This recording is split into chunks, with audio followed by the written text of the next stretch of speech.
Ny mety toetriny andro any ranomasina ny alahady fa 20 volana martsa 13 amen'ny ora maraina ka hatramin'ny alatsinainy fa 20 volana martsa 13 amen'ny ora maraina.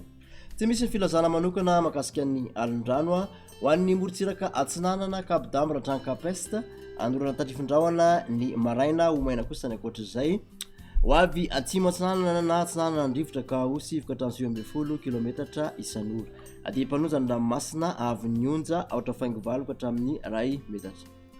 Kapesta hatramin'ny andrahona mitsitokotoko ny andro ho avy atsinanana na varatra atsinanana andrivotra ka ho 7 ka hatramin'ny 7 kilometatra isan'ora. Ady mpanonja na anonjabe ny ranomasina avy ny onja aotra faingovalo ka hatramin'ny ray faingotelo metatra. Manoratra ny taolany aro anoratra tadrivindrahona ny andro ho avy atsinanana andrivotra amin'ny ankapobeny ka ho 7 ka hatramin'ny 7 kilometatra isan'ora. Ady mpanonja na anonjabe ny ranomasina avy ny onja raika hatramin'ny ray faingotelo metatra. Taolany aro hatrany Cap Sainte-Marie balikan'ny masoandro ho avy atsinanana andrivotra ka ho 7 ka hatramin'ny 7 kilometatra isan'ora. Anonjabe ny ranomasina avy ny onja ray faingoroa ka hatramin'ny ray faingofito metatra. Morontsiraka andrefany nosy Cap Sainte-Marie hatrany Cap Saint-Vincent ibalikan'ny masoandro ho avy atsimo na atsimo atsinanana andrivotra ka ho 7 ka hatramin'ny 20 kilometatra isan'ora. Ady mpanonja na anonjabe ny ranomasina avy ny onja raika hatramin'ny ray faingovalo metatra.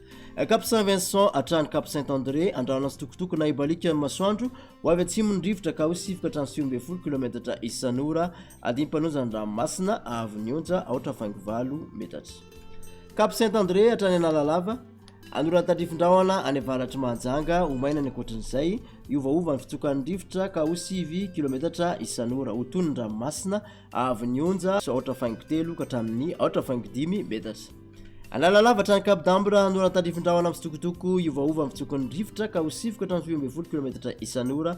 Ho tony ny ranomasina avy ny onja ho latsaky ny aotra faingodimy metatra.